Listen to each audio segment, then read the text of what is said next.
So either way, I do have. Is my life perfect? No. Am I dealing with crazy shit all the time?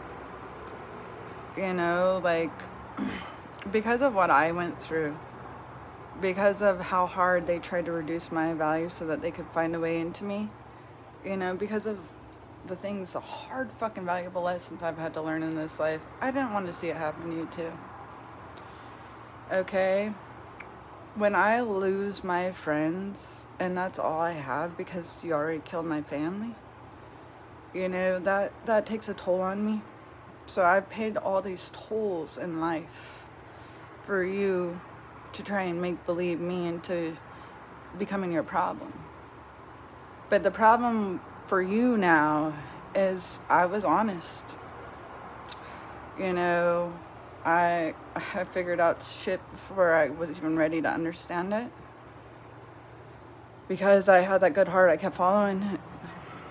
Just like my mother told me to the day I broke your fucking nose. Sorry, trust building exercise. I guess you could trust me, Ma. You know, so you say I'm violent, but you were violent in the first place. You know, and then you wonder, you know, how do you fix these kids after they've come through such a brutal fucking force of reality? You know, that innocence was stripped away from them, and now they're here having to be adults before they even want to be. Because you're making them come into your world and your culture now. And this is how you're doing it, is stripping them naked in front of adults as if you're here to check them out. Motherfucker.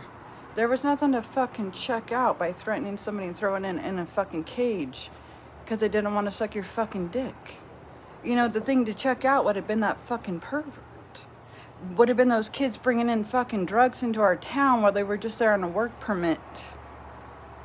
Okay, you didn't do your due diligence because you called me a fucking racist. And you still have the fucking tenacity and the nerve, the audacity to fucking try that with me.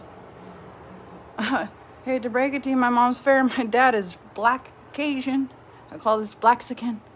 You know, so like, how are you gonna call me racist when my parents are actually the same race according to my DNA? Islanders, you guys are still considered indigenous people, aren't you? To the Americas to some degree, at least according to our history. Some of us have these long-standing relationships with each other, don't we? Either way,